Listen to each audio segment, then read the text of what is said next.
Tauhid artinya adalah ja'lu syai' wahidan, menjadikan sesuatu menjadi satu.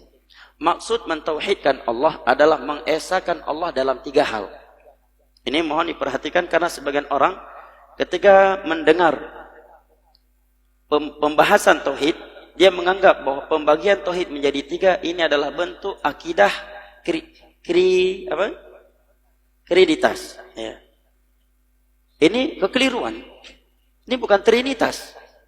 Karena gagal faham. Maka perlu saya uraikan dengan jelas bahwa ini maksud tauhid terbagi menjadi 3 adalah bahwa kita wajib harus mengesahkan Allah dalam 3 hal. Mengesahkan Allah dalam 3 hal, bukan menuhankan 3 hal. Ya, bukan pula bahwa sifat Allah hanya 3. Ini saya ulangi. Maksud tauhid terbagi menjadi 3 adalah kita harus mentauhid, mengesahkan Allah dalam 3 hal, bukan menuhankan, menjadikan Tuhan menjadi 3, bukan pula membagikan sifat Allah hanya 3. Paham ya? Nah, yang pertama kita harus mengesahkan Allah di dalam ar-rububiyah, dalam pengaturan alam semesta. Bahwa Allah Maha Esa di dalam menurunkan rezeki, menurunkan hujan, menciptakan langit, menciptakan bumi, mematikan, menghidupkan, memberikan kebaikan dan mudarat. Dalil untuk tauhid ini adalah firman Allah, alhamdulillahi rabbil alamin. Yang kedua, kita wajib mengesahkan Allah fil uluhiyah, dalam tujuan beribadah. Maka tiada satupun ibadah yang Allah anjurkan kecuali kita memberikannya, melakukannya hanya untuk Allah semata. Tidak boleh dipalingkan untuk selainnya.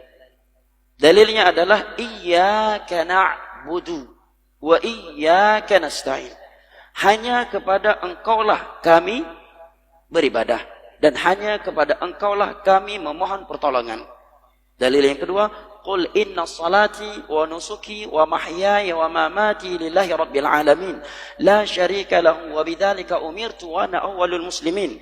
Katakanlah wahai Nabi Muhammad, sesungguhnya salat, sembelihan, hidup dan matiku hanya untuk Allah semata yang telah mengatur alam semesta ini, tiada sekutu baginya, dan aku adalah yang pertama kali atau yang paling sempurna menyerahkan diri kepada Allah. Dalil yang lainnya adalah firman Allah, fasholli li rabbika wanhar. Hendaknya salat dan sembelihan engkau hanya untuk Allah Rabbmu yang telah mengatur, menciptakan engkau. Dalil yang lainnya adalah firman Allah dalam surat Al-Bayyinah, wa ma umiru illa liya'budullaha mukhlishina lahuddin. Tidaklah mereka diperintahkan kecuali untuk beribadah hanya kepada Allah dengan ikhlas, memurnikan tujuan ibadah mereka hanya untuk Allah.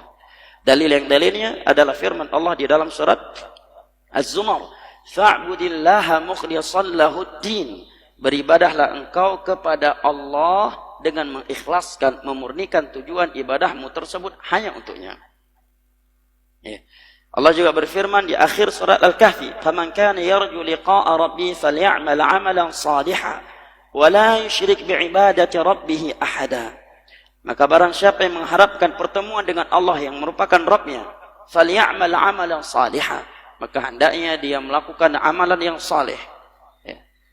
Amalan yang saleh adalah amalan yang ikhlas dan sesuai dengan tuntunan Nabi sallallahu alaihi wasallam. Wa la yusyrik bi'ibadati rabbih ahada.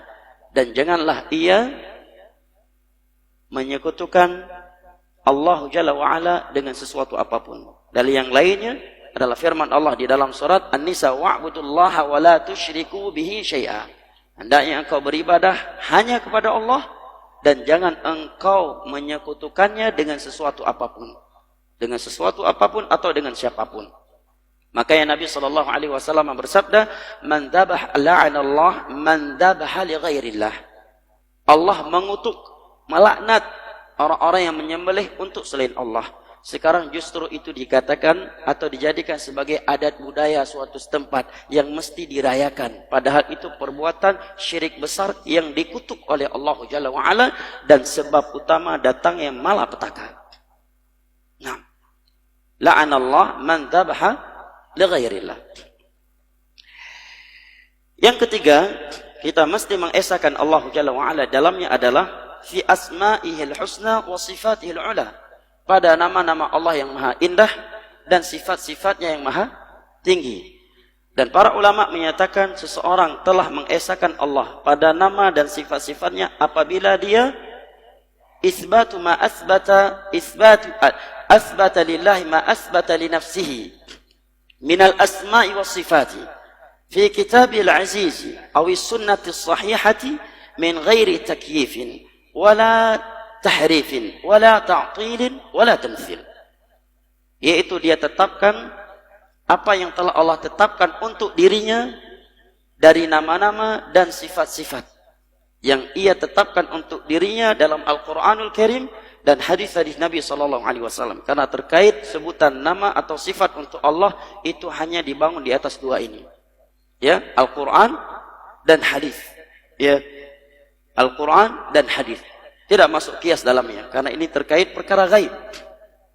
Dia meyakini itu semuanya bahwa nama dan sifat tersebut sesuai dengan keagungannya Allah sebagai Al-Khaliq yang tak dapat diperbagaimanakan dengan rasio, la tudrikul absar wa huwa yudrikul absar, yang tidak boleh ia takwil dari yang tersurat darinya kepada makna yang tidak tersurat, tidak boleh pula dia menolaknya, dan tidak boleh pula ia menyerupakannya dengan sifat makhluk. Laisa kamitslihi syai'un wa huwas samiul basir. Ini dalil dasar, dalil utama dalam bab tauhid asma' wa sifat. Laisa kamitslihi syai'un wa huwas samiul basir. Tiada sesuatu yang serupa dengan Allah. Perhatikan bunyi ayat. Allah tidak menyatakan ia tidak memiliki sifat istawa. Allah tidak menyatakan ia tidak memiliki sifat ini dan itu. Tetapi Allah hanya meniadakan keserupaan darinya. Tiada pendalilan sedikit pun dari ayat ini peniadaan Allah dirinya terhadap dirinya dari sifat-sifat tertentu. Allah tidak menyatakan dia tidak memiliki sifat ini, dia tidak memiliki sifat itu, tetapi Allah menyatakan laisa kamitslihi syai'un, tiada sesuatu yang serupa dengannya. Kenapa saya pertegaskan hal itu? Karena seringkali ayat ini dipakai oleh sebagian orang untuk menolak beberapa sifat yang Allah sendiri memberitakan dirinya bersifat dengan sifat tersebut. Makanya saya katakan, Allah di dalam ayat ini tidak menyatakan dirinya tidak memiliki sifat istawa. Allah juga tidak meniadakan dalam ayat ini darinya sifat-sifat yang telah ditolak oleh sebagian orang tatkala dia memahaminya dengan akal atau dengan alasan khawatir menyerupakan Allah dengan makhluknya. Tapi dalam ayat ini Allah katakan laisa kamitslihi syai'. Tiada sesuatu yang serupa dengannya, bukan dia tidak memiliki sifat. Maka pada ayat berikutnya Allah katakan wa huwas samiul basir. Dan dialah adalah Allah yang bersifat mendengar lagi melihat. Sebagaimana sifat mendengar dan melihat Allah sesuai dengan keagungannya Allah, tidak dapat diperbagaimanakan dan tidak boleh diserupakan dengan sifat makhluk, maka demikian pula dengan sifat-sifat Allah yang lainnya yang Allah juga beritakan di dalam Al-Quranul Karim dan hadis-hadisnya, seperti sifat istawa sesuai dengan keagungannya Allah yang tak dapat dianalogikan, yang tak boleh diserupakan dengan sifat makhluk, dan dia maha besar lagi maha kaya, dan Allah tetap akbar. Jelas Allah tetap akbar.